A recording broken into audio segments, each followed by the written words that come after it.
Welcome to Jayanthi's kitchen and vlogs.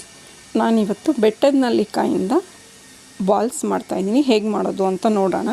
ಬೆಟ್ಟದ ನೆಲ್ಲಿಕಾಯಿ ನಮಗೆ ಗೊತ್ತಿರೋ ಹಾಗೆ ಆರೋಗ್ಯಕ್ಕೆ ತುಂಬಾ ಒಳ್ಳೆಯದು. ಹಾಗಂತ ಮಕ್ಕಳಿಗೆ ಹಾಗೆ ಕೊಟ್ಟರೆ ತಿನ್ನಲ್ಲ. ಈ ರೀತಿ ಮಾಡ್ಕೊಂಡು ಕೊಡೋದ್ರಿಂದ ಮಕ್ಕಳ ಆರೋಗ್ಯಕ್ಕೂ ತುಂಬಾ ಒಳ್ಳೆಯದು. ನಾನು ಒಂದು ಕುಕ್ಕರಲ್ಲಿ ಈ ರೀತಿ ಸ್ಟೀಮಲ್ಲಿ ಬೇಯಿಸ್ಕೊಂಡಿದ್ದೀನಿ. ಅದು ಬೀಜ ಎಲ್ಲ ತೆಗೆದು ಒಂದು ಮಿಕ್ಸಿ ಜಾರ್ಗೆ ಹಾಕಿ ಪೇಸ್ಟ್ ಮಾಡ್ಕೊಬೇಕು. ಅದನ್ನು ಈ ಚಿಕ್ಕ ಚಿಕ್ಕ ಬಾಲ್ಸ್ನ ಮಕ್ಳಿಗೆ ಡೈಲಿ ಒಂದೊಂದು ಕೊಡೋದ್ರಿಂದ ಅವರ ಆರೋಗ್ಯ ತುಂಬಾ ಚೆನ್ನಾಗಿರುತ್ತೆ. ಈಗ ಅದೆಲ್ಲ ಪೇಸ್ಟ್ ಮಾಡ್ಕೊಂಡಾಗಿದೆ. ನಾನು ಸ್ಟವ್ ಮೇಲೆ ಇಟ್ಕೊಂಡೋದಕ್ಕೆ 1 ಕಪ್ಪಷ್ಟು ಸಕ್ಕರೆ ಸೇರಿಸ್ಕೊಳ್ತಾ ಇದ್ದೀನಿ. ನೀಟಾಗಿ ಚೆನ್ನಾಗಿ ಅದನ್ನು ಫ್ರೈ ಮಾಡ್ಕೊಬೇಕು.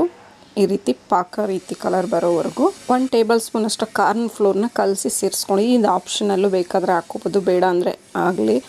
ಹಾಗೆ ಚೆನ್ನಾಗಿ ಫ್ರೈ ಮಾಡ್ಕೊಬೇಕು ನೀರಿನ ಅಂಶ ಡ್ರೈ ಆಗೋವರೆಗೂ. ಈಗ 1-2 ಟೇಬಲ್ ಸ್ಪೂನಷ್ಟು ತುಪ್ಪ ಸೇರಿಸ್ಕೊಳ್ತಾ ಇದ್ದೀನಿ. ತುಪ್ಪ ಸೇರಿಸ್ಕೊಂಡ್ಮೇಲೂ ಚೆನ್ನಾಗಿ ಫ್ರೈ ಮಾಡ್ಕೊಬೇಕು. ಈ ರೀತಿ ತಳ ಹಿಡಿದು ಬರೋವರೆಗೂ ಚೆನ್ನಾಗಿ ಫ್ರೈ ಮಾಡ್ಕೊಬೇಕು. ಸಕ್ಕರೆ ಬದಲಾಗಿ ಬೆಲ್ಲ ಅಥವಾ ಕಲ್ಲು ಸಕ್ಕರೆ ಯಾವ್ದು ಬೇಕಾದರೂ ಸೇರಿಸ್ಕೋಬೋದು ನಾವು. ಇದು ರೆಡಿಯಾಗಿದೆ. ಈಗ ಒಂದು ಪ್ಲೇಟ್ಗೆ ತುಪ್ಪ ಸವರಿ ಅದರ ಮೇಲೆ ಹಾಕ್ಕೊಳ್ತಾ ಇದ್ದೀನಿ. ಇದನ್ನು ಹಾಗೇನೂ ಬಾಕ್ಸ್ಗಾಗಿ ಇಟ್ಕೊಂಡು ಹಾಗೆ ತಿನ್ಬೋದು. 1 ಸ್ಪೂನ್ ರೀತಿ, ಅರ್ಧ ಸ್ಪೂನ್ ರೀತಿ. ಇಲ್ಲ ಮಕ್ಕಳಿಗೆ ಹಾಕ್ಕೊಡೋಕ್ಕಾಗಲ್ಲ ಅಂದಾಗ ಈ ರೀತಿ ಚಿಕ್ಕ ಚಿಕ್ಕ ಬಾಲ್ಸ್ ಆಗಿ ಮಾಡ್ಕೊಳ್ಳೋದು ತುಂಬಾ ಒಳ್ಳೆಯದು. ತುಂಬ ಈಸಿಯಾಗೂ ಇರುತ್ತೆ. ಈಗ ಈ ಬಾಲ್ಸ್ ಎಲ್ಲ ರೆಡಿಯಾಗಿದೆ. ನಾನು ಸಕ್ಕರೆನ ಪುಡಿ ಮಾಡಿ ಇಟ್ಕೊಂಡಿದ್ದೀನಿ.